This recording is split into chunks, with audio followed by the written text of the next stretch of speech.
Do you think you could just clone yourself forever?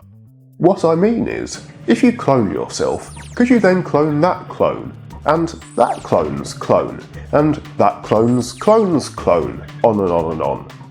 They're meant to be exact replicas, so what could the harm be? Well, it turns out the harm could be quite significant.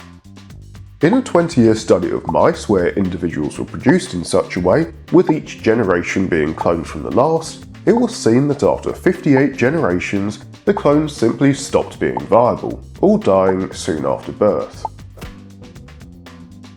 This all comes down to the fact that whilst clones in theory are all exact replicas, in practice they're not quite as perfect.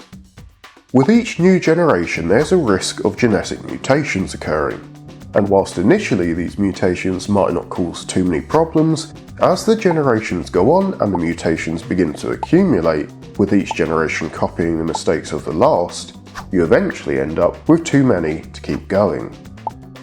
Now, these mutations aren't unique to clones, but they were seen to occur at a much higher rate than in mice produced through natural mating.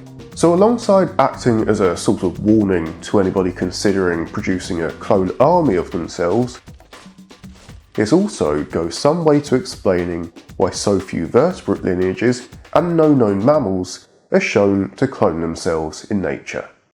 So you have to ask,